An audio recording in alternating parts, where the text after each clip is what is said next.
President Trump's ill-fated attempts to overturn the election are fizzling out. Two more big losses for him today.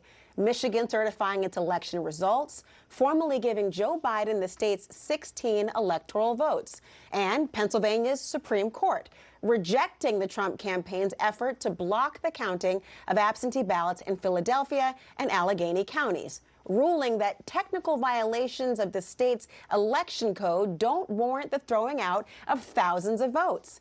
I feel like we're living in a perverse version of the Wizard of Oz here. There's still a befuddling man behind the curtain pretending to be something he is not. But this time, it's no endearing character keeping up appearances for the sake of the nation or its people. There's tremendous litigation going on, and this is a case where they're trying to steal an election. No. What we have is a team of lawyers pretending to pull non-existent levers of power to grant the wish of one person missing the one thing that's eluded him in every courtroom across the country: a victory. What's enraging is not just the total lack of sophistication or even competence, it's the duplicity of the arguments. They tell you, the people, one thing. I know this city has a sad history of voter fraud. But they tell the courts the opposite. Each time the curtain is drawn, the wizards wait to see which audience is staring back before deciding which lie to weave. If it's the court of public opinion, they'll shout words like widespread fraud as shrill as a wicked witch's cackle.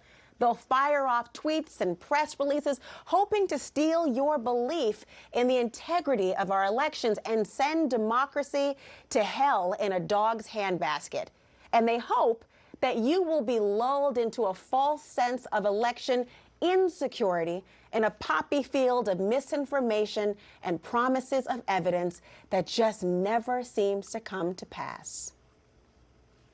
You call a gigantic press conference like that, one that lasts an hour, and you announce massive bombshells, then you better have some bombshells. They promised blockbuster stuff, and then nothing happened.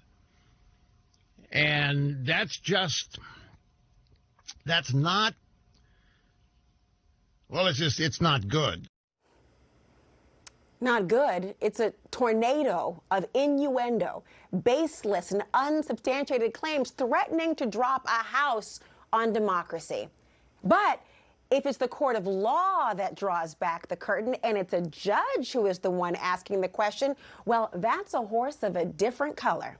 Suddenly, there are no more allegations of fraud. There's no forthcoming data, no case law to support a single thing, and most of all, no evidence. None. They can click their heels as many times as they want, and they still won't have what wasn't, in fact, there all along: evidence.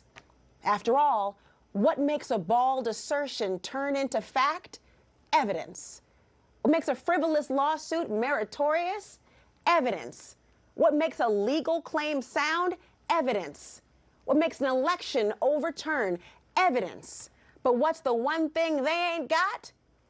Evidence. You can say that again. After all, just like the courts, the Trump campaign and its own legal team have already said it more than 30 times. Just not to you. But it takes courage to admit to being a cowardly lion. All roar with no bite.